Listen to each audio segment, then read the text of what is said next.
Hello and welcome to Priyag Career Institute's English class. यह video learn to write and to speak essential English step by step के लिए है।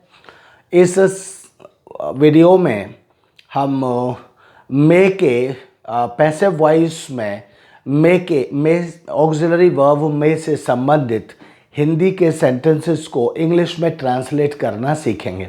आइए सबसे पहले हम इनके फॉर्मूलाज को यानी रूल्स को समझते हैं, उसके बाद फिर सेंटेंसेस ट्रांसलेट करेंगे। सबसे पहला फॉर्मूला है may subject plus be plus third form of the verb plus object.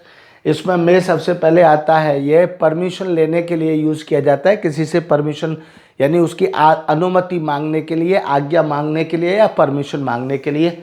जैसे फॉर एग्जांपल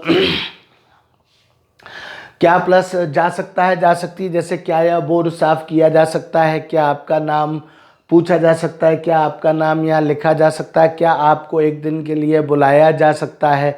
इस तरह से क्या आपका नाम अखबार में छापा जा सकता है, क्या यह खबर अखबार में छापी जा सकती है। ऐसे सेंटेंसेस कहने के लिए क्या प्लस और सकता है, सकती है, जा सकता है, जा सकती है से ऐसे सेंटेंसेस बोले जाते हैं। अभी सेंटेंस ट्रांसलेट करेंगे। May plus subject be plus third form of the verb plus object. इसमें सभी क्या होता है, भगवान करे आया जाए। जैसे भगवान करे तुमको ऑफिसर बनाया जाए, भगवान करे आज प्रसाद बांटा जाए, भगवान करे आज कमरा साफ किया जाए, भगवान करे आज 4 वीडियोस बनाई जाए। तो इस तरह से may subject plus be plus third form of the verb may for videos be made today. भगवान करे आज 4 वीडियोस बनाई जाए। इसी तरह से subject plus may be plus third form of the verb plus object. शायद प्लस जा सकता है, जा सकती है, जा सकते हैं। जैसे शायद आज किसी को गिरफ्तार किया जा सकता है, somebody may be arrested today। शायद आज सॉरी शायद आज एक रिपोर्ट लिखी जा सकती है, आ रिपोर्ट में बी रिटर्न टुडे। आज शायद कुछ चोरों को पकड़ा जा सकता है, सम थीव्स में बी कॉट टुडे। तो इस तरह से सब्जेक्ट प्लस में बी प्लस थर्ड फॉर्म, शायद प्लस जा सकता है, जा सकती है, जा सकते हैं के लिए ये फॉर्मूला यूज़ किया जाता है। इसके बाद है fourth subject may be plus third form. देखिए ये भी शायद प्लस जा सकता है और ये भी किया जा सकता है, यानी दोनों एक ही तरह के हैं, लेकिन सिर्फ क्या है कि यह शायद लगा करके हम अनुमान लगाने के लिए इस सेंटेंस का यूज़ कर रहे हैं, और इसी का यूज़ हम कैसे परमिशन देने के लिए। जैसे यह टेबल बाहर ले जा सकती है, तो this table may be taken out या मे बी पुट आउटसाइड। यह बोर्ड 2 मिनट के लिए यूज़ किया जा सकता है, this board may be used for only 2 minutes. इस पेन को बच्चों को दिया जा सकता है, this pen may be given to children. तो परमिशन देने के लिए कि मेरी ये अनुमति है या बोलने वाले की अनुमति है, वो अनुमति देने के लिए पैसिव वॉइस में इसका यूज़ किया जाता है, subject may be plus third form of the verb. ठीक है। इसी तरह से subject plus may have been plus third form, शायद किया जा चुका हो। जैसे शायद खाना खाया जा चुका हो, food may have been eaten perhaps. और परहैप्स गाना गाया जा चुका हो, सॉन्ग मे हैव बीन संग। और शायद गाना रिकॉर्ड किया जा चुका हो, song may have been recorded, perhaps song may have been recorded. शायद कमरा साफ किया जा चुका हो, रूम में हैव बीन क्लीन्ड परहैप्स। तो इस तरह से चुका हो, चुकी हो, चुके हों के लिए हम इस फॉर्मूला को यूज़ करते हैं। नंबर 5। नंबर 6 में हम कहते हैं so that subject may be plus third form of the verb, ताकि जा सके, ताकि जा सके, जा सको। जैसे ताकि यह कमरा साफ किया जा सके, सो दैट दिस रूम में बी क्लीन्ड। ताकि चोरों को गिरफ्तार किया जा सके, सो दैट थीव्स में बी अरेस्टेड। ताकि पैसा कमाया जा सके, सो दैट मनी में बी अर्नड। सो दैट ताकि अंग्रेजी समझी जा सके, सो दैट इंग्लिश में बी अंडरस्टूड। तो इस तरह से सके, सकी, सके के लिए हम ये यूज़ करते हैं। इसी तरह से subject plus might be plus third form of the verb, शायद प्लस जा सकता है, जा सकती है, जा सकते हैं। इसमें हम क्या है, जिसमें बहुत कम उम्मीद होती है किसी काम के होने की, हमारा कम मतलब चांसेस होते हैं, लेकिन फिर भी हम कहते हैं कि ये हो सकता है, तो उसके लिए हम इसको कहते हैं। जैसे कि यह मकान बेचा जा सकता है, तो this house might be sold next month. हालांकि ऐसी कोई उम्मीद नहीं है, मतलब यह है कि कोई कह रहा है ठीक है तो कह सकते हैं। इसी तरह से ऐसे might have been plus subject at sentence might have been plus third form of the verb plus object. ये ऐसा सेंटेंस होता है जिसमें कहते हैं दिया गया होता या लिया गया होता, या दी गई होती ली गई होती, ऐसे भी दी गई होती या ली गई होती ऐसे भी कह सकते हैं। दिया गया होता या लिया गया होता, दी गई होती या ली गई होती। जैसे उसे काट लिया गया होता तो he might have been beaten, उसे गिरफ्तार कर लिया गया होता तो he might have been arrested. यह कमरा साफ कर दिया गया होता, this room might have been cleaned. उसे बुला लिया गया होता, he might have been called. इस तरह से ये सेंटेंस भी हम कर लेते हैं, ट्रांसलेट कर लेते हैं। इसके बाद है might subject be plus third form of the verb. यहाँ क्वेश्चन मार्क है, क्या प्लस जा सकता है, जा सकती, जा सकते हैं। तो ये भी क्या है, ये किसी से पोलाइटली, बहुत ही अच्छे व्यवहार से किसी से परमिशन लेने के लिए, might your name be asked please, might you be requested for a little help please, might you be offered a cup of tea please. इस तरह से किसी से परमिशन लेने के लिए, एक रिस्पेक्टफुली परमिशन लेने के लिए इसको हम इस तरह से यूज़ करते हैं। इसी तरह से subject might be third form, जा सकता है, जा सकती है और जा सकते हैं। ये थोड़ा सा डांट डपट करने के लिए, the time is being spoilt, the time is being spoilt and at least the work might be completed in time, यानी कम से कम कोई काम है वो टाइम से कंप्लीट किया जा सकता है, तुम इधर उधर टाइम ख़राब कर रहे हो। तो इस तरह से किसी को डांट डपट करने के लिए might be plus third form का यूज़ किया जाता है। सिर्फ सिचुएशन समझना और परिस्थिति समझने की बात है। Otherwise may subject may plus be plus third form, might plus be plus third form और परफेक्ट होती है। My may have plus been plus third form और might have been plus third form, ये यूजुअली वर्ब्स होती हैं। अब इनको translate कर लेते हैं। क्या यह पाठ पढ़ाया जा सकता है, तो क्या से स्टार्ट हो रहा है, यानी परमिशन मांगने के लिए हो रहा है। तो फॉर्मूला इसमें क्या है, may subject plus be plus third form of the verb. तो मे उसके बाद सब्जेक्ट क्या है, दिस लेसन हमने लिख दिया, उसके बाद फिर बी और उसके बाद थर्ड फॉर्म क्या है, टॉट, यानी पढ़ाना, पढ़ाने की अंग्रेजी टीच, और टीच की थर्ड फॉर्म टॉट। तो may this lesson be taught, क्या यह पाठ पढ़ाया जा सकता है, may this lesson be taught. इसी तरह से क्या यह पाठ नहीं पढ़ाया जा सकता है, तो may this lesson not be taught, यानी पहली ऑक्सिलरी वर्ब तो यहाँ गई, दूसरी यहाँ है, तो दूसरी से पहले यानी पहली के बाद और सब्जेक्ट के बाद। तो may this lesson not be taught today, क्या यह पाठ आज नहीं पढ़ाया जा सकता। May this lesson be taught, क्या यह पाठ पढ़ाया जा सकता है। May this lesson not be, lesson के बाद नॉट लगा देंगे, तो may this lesson not be taught, क्या यह पाठ नहीं पढ़ाया जा सकता। इस तरह से नॉट आ जाता है।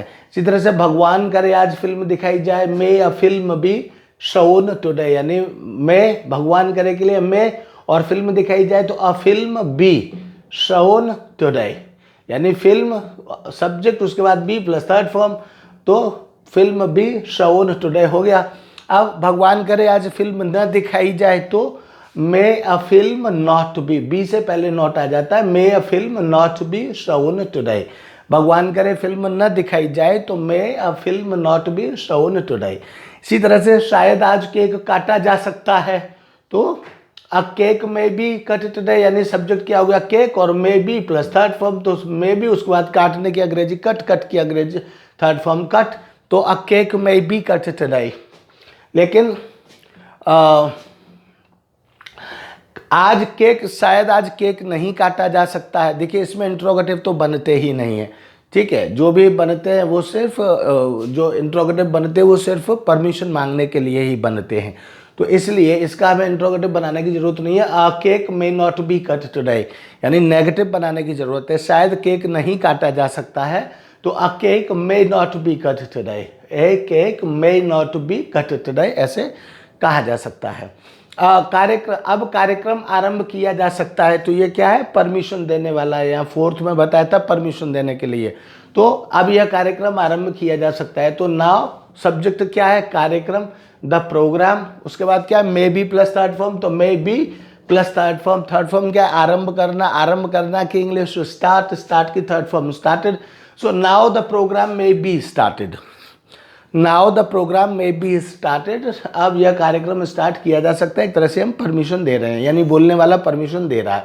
और अगर अभी यह कार्यक्रम स्टार्ट नहीं किया जा सकता है या अब यह कार्यक्रम स्टार्ट नहीं किया जा सकता है, यानी इससे पहले हो जाता तो ठीक था, अब नहीं किया जा सकता है, तो now the program may not be, यानी फर्स्ट ऑक्सिलरी वर्ब के बाद हम नॉट लगा देते हैं। Now the program may not be started. Now the program may not be started, अब प्रोग्राम को स्टार्ट नहीं किया जा सकता है।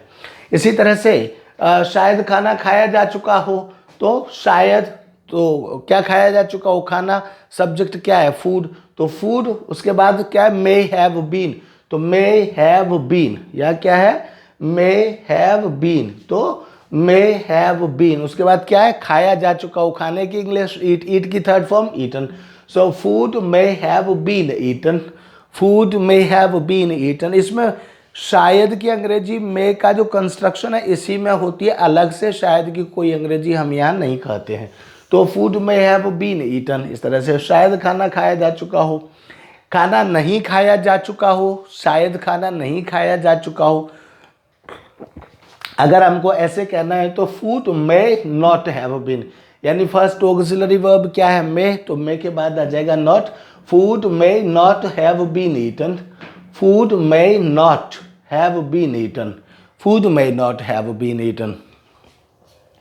ठीक है, इसी तरह से ताकि पुस्तक को छापा जा सके, ताकि पुस्तक को छापा जा सके, तो क्या है, ताकि के लिए तो हमने सो दैट लगा दिया, उसके बाद क्या है, सब्जेक्ट, सब्जेक्ट क्या है, पुस्तक, तो सो दैट द बुक, और बुक के बाद क्या है, may B, so that the book may be, फिर थर्ड फॉर्म, तो book may be, third form क्या है, वर्ब क्या है, प्रिंट, प्रिंट की third form printed, so that the book may be printed, ताकि पुस्तक को छापा जा सके, so that the book may be printed. ठीक है, ताकि पुस्तक को छापा जा सके। सूर्य को शायद उल्टा भी घुमाया जा सकता है, ये वो सेंटेंस है जिसमें हम कहते हैं कि यहाँ might be plus third form, यानी कोई काम नहीं होना है, हो सकता है, लेकिन फिर भी कोई कहता है कि हो कर तो हो सकता है, तो इसलिए सब जानते हैं कि सूर्य को उल्टा नहीं घुमाया जा सकता, लेकिन फिर भी आप कह रहे हो तो ठीक है भैया, घुमाया जा सकता है। तो ऐसा कहने के लिए है कि भाई मेरे हिसाब से तो नहीं घुमाया जा सकता तो सॉरी, तो ऐसी स्थिति के लिए सूर्य को शायद उल्टा घुमाया जा सकता है। The sun might be turned back, the sun might be turned back, इस तरह से ये सेंटेंस भी हो जाता है, मतलब सब्जेक्ट हो गया सन, माइट बी, फिर थर्ड फॉर्म घुमाने की अंग्रेजी टर्न, और बैक उल्टा यानी वापस, तो बैक, तो the sun might be turned back.